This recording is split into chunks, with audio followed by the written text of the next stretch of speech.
No amanhecer de quinta-feira, eu li O Hóspede do Drácula, que é um dos contos desse livro aqui, Contos Estranhos, do Bram Stoker, que é o cara que escreveu Drácula. E o horário da minha leitura acabou coincidindo com o horário do tempo ficcional do conto, que era de madrugada. Então, pode-se dizer que eu estava bem imersivo durante toda a leitura.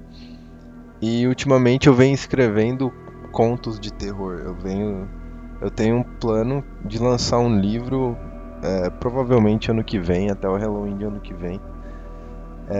Enfim, eu não pude deixar de reparar a diferença do nível em que eu escrevo, das coisas que eu estou escrevendo, para o nível do que o Stoker escreve.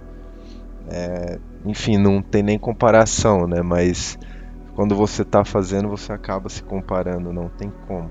A história do conto fala sobre um homem inglês que está na Alemanha, mais precisamente em Munique, e contrariando os apelos do condutor da carruagem que ele estava, ele desce e resolve se aventurar a pé.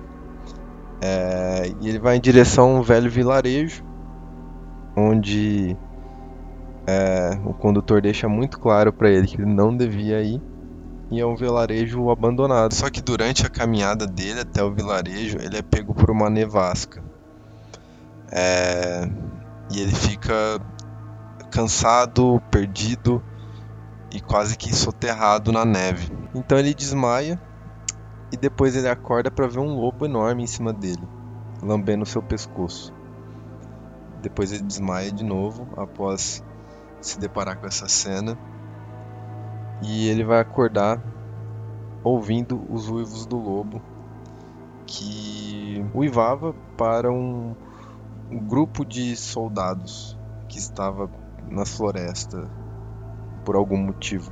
Quando o grupo de soldados se aproxima, o lobo foge pela floresta e o grupo pega o protagonista do conto e leva ele de volta para o hotel onde ele estava hospedado em Munique. E ao chegar ao hotel, ele descobre que o dono desse hotel recebeu uma carta de um aristocrata que se referia ao nosso protagonista, ao inglês, como um hóspede, dizendo para que o dono desse hotel tratasse muito bem o hóspede dele e que fizesse tudo o possível que estivesse ao seu alcance para que ele não corresse nenhum perigo e ele ficasse bem de maneira geral.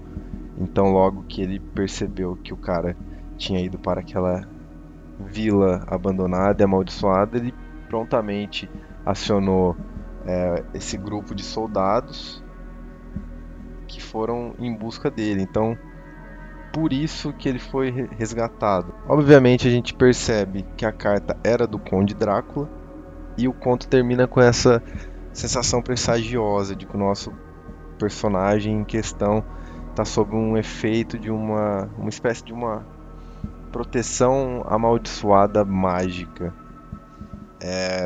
Se a gente for pensar no lobo de volta, o lobo não estava lá para fazer mal ao personagem, estava lá justamente para aquecer ele do frio e avisar os soldados aonde estava o corpo, para que ele pudesse ter sido resgatado, né?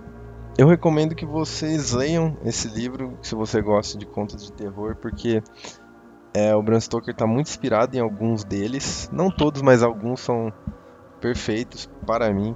E para mim, que estou escrevendo e que costumo matar bastante meus personagens, ler esses contos, e principalmente esse, me faz perceber que nenhuma maldição é tão forte quanto a maldição de estar vivo.